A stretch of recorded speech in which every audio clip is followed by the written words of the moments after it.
না, আমি আল্লাহর ঘুম নাই তন্দ্রা নাই, এই জন্য চাইবো আল্লাহর কাছে, কারণ আমার মালিকের ঘুম নাই।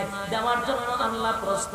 যুবক ভাইরা রে, দুনিয়ার মানুষ যত টাকাওয়ালা হোক, যত আপন হোক, যত টাকাওয়ালা হোক, একবার দুইবার চাইলে মানুষ বেজার হয় রে।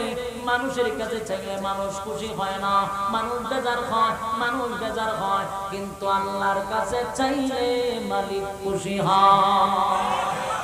ঠিক না? আল্লাহ বলে আমার কাছে চাইলে আমি খুশি হই। মানুষের কাছে চাইলে মানুষ বেজার হয়, মানুষের কাছে চাইলে মানুষ বেজার হয়। আল্লাহর কাছে চাইলে আল্লাহ খুশি হয়। বলুন না, চাইব কার কাছে? সাবধান, কোন বাবার কাছে চাওয়া যাবে না, কোন পীরের কাছে চাওয়া যাবে না, কোন জড়া লেঙ্কার কাছে চাওয়া যাবে না। মুসিবতে পড়লে শরণাপন্ন হইব কার? ইয়াদ থাকবো। আপনারা সাতপুরের মানুষ তো শান্তিতে, বন্ডামি কাটপারি তো আপনারা সাতপুরে নাই। যত ভণ্ডামি আছে ওই সিলেটে সব কথা হয় না, জায়গায় জায়গায় আছে। এই জন্য আমি মনে করি শিরক এবং বেদাত থেকে পয়সা টাকা দরকার। সবচেয়ে বড় হাতিয়ার হলো ঈমান। সবচেয়ে বড় হাতিয়ার কি? ঈমান যদি না থাকে, মক্কায় গিয়া নামাজ পড়লে হইব, মদিনায় পড়লে হইব না রে। এক নাম্বার হলো ফাউন্ডেশন ঈমান। ঈমান যদি না থাকে, মক্কায় গিয়া নামাজ পড়লেও কাম হবে না। কথা বলে আমরা ঈমান বিক্রি হয়, বাস্তব না বাস্তব? আল্লাহ ছাড়া কারো কাছে মাথা নত করবো না, আল্লাহ ছাড়া কারো কাছে চাইব না। মুসিবতে পড়লে চাইব কার কাছে? সন্তান নাই, চাইব কার কাছে? ব্যবসায় বরকত হয় না, চাইব কার কাছে? সাবধান, কোন মাজার ওয়ালায় কি দেওয়ার ক্ষমতা রাখে? কোন পীরে কি দেওয়ার ক্ষমতা রাখে? না। ইউনুস নবীর ঘটনা, ওয়াজান্নুন মাছওয়ালার ঘটনার থেকে শিক্ষা নেওয়া দরকার। আল্লাহ বলেন মাছওয়ালার ঘটনা শুনো।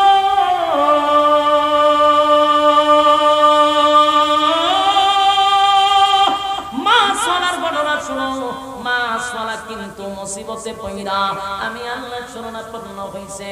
আমি আল্লাহ বলি ফাসনাজাবনা লাহু ওয়া নাজাইনাহু মিনাল গাম্মি। আমি আল্লাহ তারে সুস্থ অবস্থায়, আত্মত অবস্থায় ফিরাইয়া দিছি। শুধু তাই নয়, ওয়া কাযালিকা নুজিল মুমিনিন। কিয়ামত পর্যন্ত যত আনেওয়ালা ইমানদার মুমিন মুমিনাত মুসিবতে পড়বে, তাদেরকেও আমি এইভাবে উদ্ধার করব। জোরে কোন সুবহান। এবার আসুন, ইউনুস পয়গম্বর মাছের পেট থেকে বাহির হইল। 40 দিন পরে শরীরে কিন্তু শক্তি নাই, এইভাবে লম্বা হয়ে শুয়ে আছে, উঠতে পারে না, দাঁড়াইতেও পারে না, কারণ শরীরটা বড় ক্লান্ত। মাছের পেটের ভিতরে খানাও খাইতে পারে নাই। আলো বাতাস না থাকার কারণে শরীরটা দুর্বল হয়ে গেছে, উঠতে পারে না, বসতে পারে না। আল্লাহর কত মায়ার, কত দয়া নবী ইউনুস পয়গম্বর যখন শুয়ে আছে, আল্লাহ রাব্বুল আলামিন অর্ডার দিলেন গাছকে। গাছ আস্তে আস্তে নিচ থেকে গজাইতে লাগলো। কিছুক্ষণের ভিতরে গাছগুলি বড় হইতে লাগলো, ছায়া দিতে লাগলো, কারণ প্রচন্ড রৌদ্র। গাছগুলি ইউনুস পয়গম্বরকে ছায়া দিতে লাগলো। আল্লাহ কুদরতি ভাবে খেজুর গাছের ব্যবস্থা করলো, কুদরতি ভাবে ডালিমের ব্যবস্থা করলো। ইউনুস আলাইহিস সালাতু ওয়াস সালামের জন্য মিষ্টি পানির ব্যবস্থা করে দিল, কারণ ইউনুস নবী পরীক্ষায় পাস না ফেল। মুসিবতের মধ্যে আল্লাহ কেন ফালায়? বান্দারে পরীক্ষা করার জন্য। বান্দায় যদি পরীক্ষায় উত্তীর্ণ হতে পারে, এরপরে কিন্তু নিয়ামত আরো ডাবল। সুবহানাল্লাহ। কারণ পাস করলে বলে তারপরে তার পুরস্কার আছে না নাই? আমার ইউনুস আলাইহিস সালাতু ওয়াস সালাম পরীক্ষায় পাস করলো, আমার আল্লাহ তার মিষ্টি পানির ব্যবস্থা করে দিল, ডালিমের ব্যবস্থা করে দিল, খেজুরের ব্যবস্থা করে দিল। ইউনুস নবী খেজুর ডালিম পানি পান করে দিন তো দিন সুস্থ হইতে লাগলো, শরীরে শক্তি পাইতে লাগলো। আগের থেকে এখন শোয়ার থেকে উল্টা বসতে পারে, দাঁড়াইতেও পারে।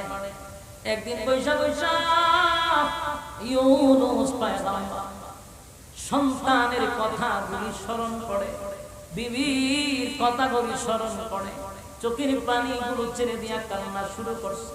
হায় রে, এই জায়গা থেকেই তো আমার সন্তানটারে হারাইছি, এই জায়গা থেকে আমার স্ত্রীরে হারাইলাম। এখান থেকে হারাই মনের ব্যথা লইয়া ইউনুস পয়গম্বর পয়সা গভীর চিন্তায় ছিল।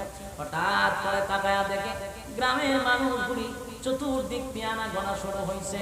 ইউনুস নবীরে হঠাৎ করে দূর থেকে একজন দেখা চতুর্দিক থেকে মানুষের আনাগোনা শুরু হয়েছে। মানুষের সিরিয়াল পড়ে গেল, চতুর্দিকে মানুষ খবর পাইয়া ইউনুস নবীরে ঘেরাও করে বসলো। মানুষ ইউনুস নবীরে পাইয়া বড় খুশি, মানুষ বড় খুশি। ওই যে মানুষ ঈমান আনছে, ঈমান আনার কারণে মানুষের দিল পরিবর্তন হয়ে গেছে। তারা তাদের নবীরে তালাশ করে, কোথাও নবীরে পায় না। এবার নবীরে পাইয়া মানুষ বড় খুশি, বড় আনন্দিত, বড় আনন্দিত। সময় আমার আপনাকে কতদিন ধরে সব জায়গায় তালাশ করলাম, কোথায় গো আপনারা পাইলাম না। মানুষ যখন ওনাকে তালাশ করতে লাগলো, সব নবীর কাছে উপস্থিত। নবীর মনটা বড় বেজার। সবাই আসলো, কিন্তু আমার স্ত্রী হারাইলাম, সন্তান হারাইলাম। জিবরাইল আলাইহিস সালাম যখন ইউনুস নবীর এই দৃশ্যটা দেখতেছিল, হঠাৎ করে গ্রামের একজন মানুষ ডাক দিয়ে বলে, নবী গো, মনটা বুঝি বড় খারাপ। ডাইনে তাকায়া দেখেন, ইউনুস নবী ডাইন দিকে তাকায়া দেখে ওনার বড় ছেলেটা দাঁড়ায় আছে। জুড়ে কোন সুবহানাল্লাহ। এবার ডাক দিয়ে নবী গো, বাম দিকে তাকায়া দেখেন গো, বাম দিকে ইউনুস নবী তাকায়া দেখে ছোট ছেলেটা দাঁড়ায় আছে। চিৎকার দিয়া কোন সুবহানাল্লাহ। এবার ওই সামনের দিকে তাকায়া দেখে ওনার বিবি সামনে দাঁড়ায় আছে। আমার হয়ে গেল, আমার বড় সন্তানটাও দেখা যায়, ছোট সন্তানটারও দেখা যায়, আমার বিবিটারও দেখা যায়। ঘটনা বুঝলাম না। গ্রামের মানুষ বলে, হুজুর আপনি কেউ আমরা পাই নাই, চতুর্দিকে তালাশ করছি, কোথাও পাইলাম না। হঠাৎ করে একদিন দেখি নদীর কিনারায় আপনার বাচ্চাটারা দেখা যায়। কিছুক্ষণ পরে দেখা যায় আপনার বিবিটা অচেতন হয়ে পড়ে আছে।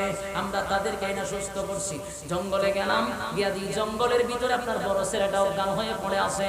তাদেরকে সুস্থ করে আমাদের কাছে রাখছি, আপনার খোঁজ খবর নিতেছিলাম। চিৎকার দিয়া কোন ধৈর্য নিয়া আল্লাহর শরণাপন্ন হয়েছে। নবী বিপদের সময় পরীক্ষায় উত্তীর্ণ হয়েছে। আল্লাহর নিয়ামত কম দিল না, ডাবল দিল। আগে এলাকার মানুষ 4 লক্ষ মানুষ, নিউইয়র্ক শহরের 4 লক্ষ মানুষ বেঈমান ছিল, কিন্তু এখন 4 লক্ষ মানুষ ঈমানদার। তার নবীরে পাইয়া তারা বড় খুশি। এলাকার মানুষ এখন আর মারধর নাই, নবীর কথায় তারা উঠে বসে, নবীর কথা তারা শুনে, সন্তানও পাইল, বিবিও পাইল। আল্লাহ পরীক্ষায় পাস করার কারণে পুরস্কার কমাইল না বাড়াইল? চাঁদপুরের বাইরা, শেষ একটা কথা, আপনাদেরও বিরক্ত লাগতেছে যা বুঝলাম।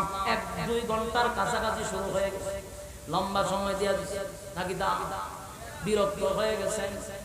আমরা আজকের ওয়াজ থেকে শুনলাম, আল্লাহ বলেন আমি মাসওয়ালার ঘটনা বলতেছি, তোমরা তা শোনো। কি শুনলাম? বিপদের মধ্যে পড়লে শরণাপন্ন হব। আজকের থেকে রাজি আছি তো ইনশাআল্লাহ? আরে কারা কারা রাজি? আব্দুল্লাহ দেখায়া দেন। লিল্লাহি তাকবীর, নারে তাকবীর। আল্লাহ সবাইকে কবুল করুক, সকলে বলে আমিন। বলনেওয়ালা শুননেওয়ালা উভয়কে সহিহ আমল করার তৌফিক দান করুন, আমিন।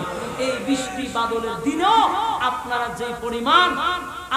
যেই পরিমাণ এখানে মৌমাছির মতো বসা ছিলেন, লোক বেশি হোক আর কম হোক, কিন্তু একজন মানুষও উঠেন নাই। আপনাদের মনোযোগী দেখে আমিও খুশি।